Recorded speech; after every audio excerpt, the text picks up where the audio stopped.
I arrived in Cambodia to visit one of the ancient world's greatest temple sites, Angkor.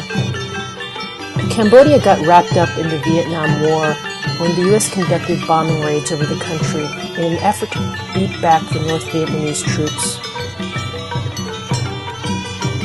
After the US was routed from Vietnam, communism also took hold in Cambodia under the Khmer Rouge led by Pol Pot. Pol Pot's agrarian socialist society was a psychotic experiment in social engineering.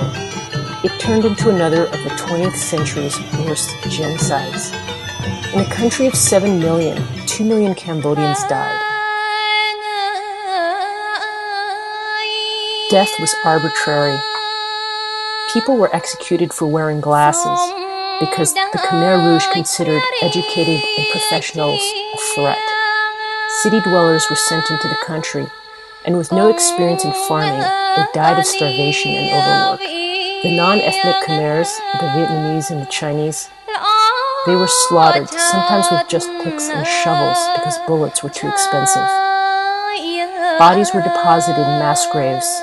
Pol Pot's horrific reign came to an end 4 years later when neighboring Vietnam invaded. And they invaded not for humanitarian reasons, but because of an ongoing border dispute. In fact, the countries of Southeast Asia had fought over their borders for centuries.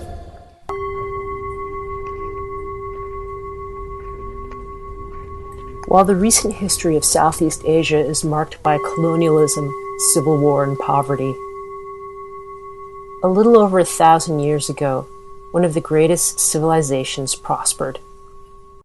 The Khmer Empire was a great Hindu-Buddhist kingdom, and it ruled over much of Indochina for about 500 years.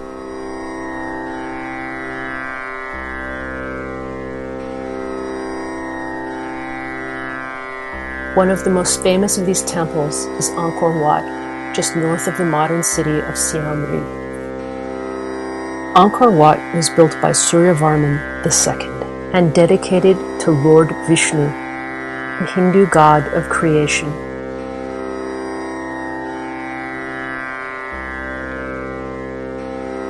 Hinduism and Buddhism spread throughout Southeast Asia from southern India and Sri Lanka, brought by Indian traders and later pilgrims along the ancient Silk routes. Here, God is not proprietary. The divine manifests in many forms, and the devout don't ask you what your belief is. A tourist is a pilgrim as far as they're concerned, and worship takes place in ancient ruins as well as modern temples.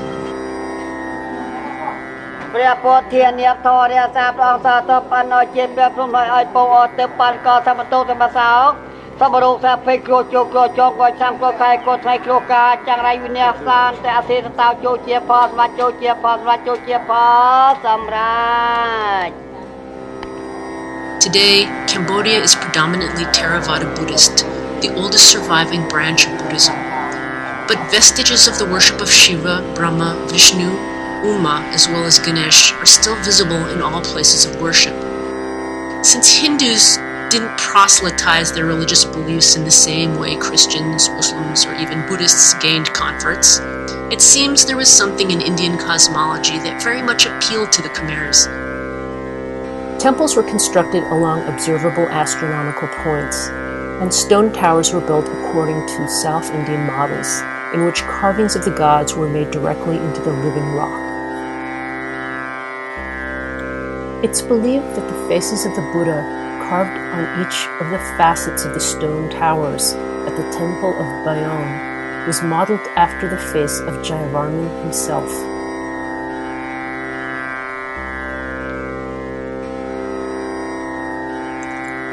A pilgrimage is the body moving through space in the same way one worships at an altar.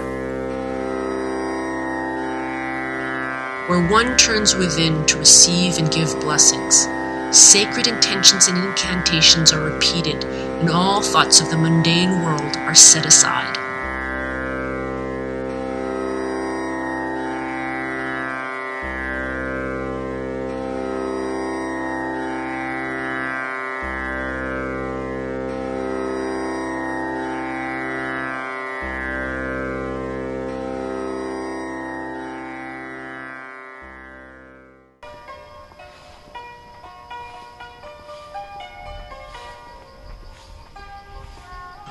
The last great king of Angkor was Jayavarman VII, who with his second wife, Indra Devi, are still considered heroes of the Khmer civilization. They had converted to Mahayana Buddhism and built the temple complex at Angkor Thom, as well as schools and hospitals throughout the region. Indra Devi was considered smarter than all of the philosophers of her day. So learned, she was installed as the head professor of a Buddhist monastery.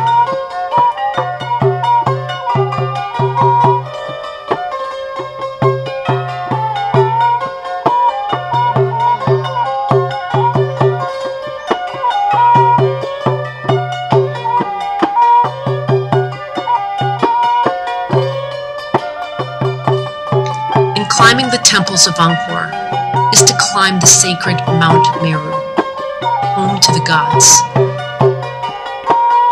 Recreating the sacred mountain in architecture is something all cultures have done, from the pyramids of Egypt to the ziggurats of Mesopotamia and Mesoamerica. To the mount where Solomon built the first temple, to the mountain near Mecca where Muhammad first heard the Quran. To ascend the sacred mountain is actually to descend. In getting closer to the divine as a mountain touches heaven, that physical journey is a ritual.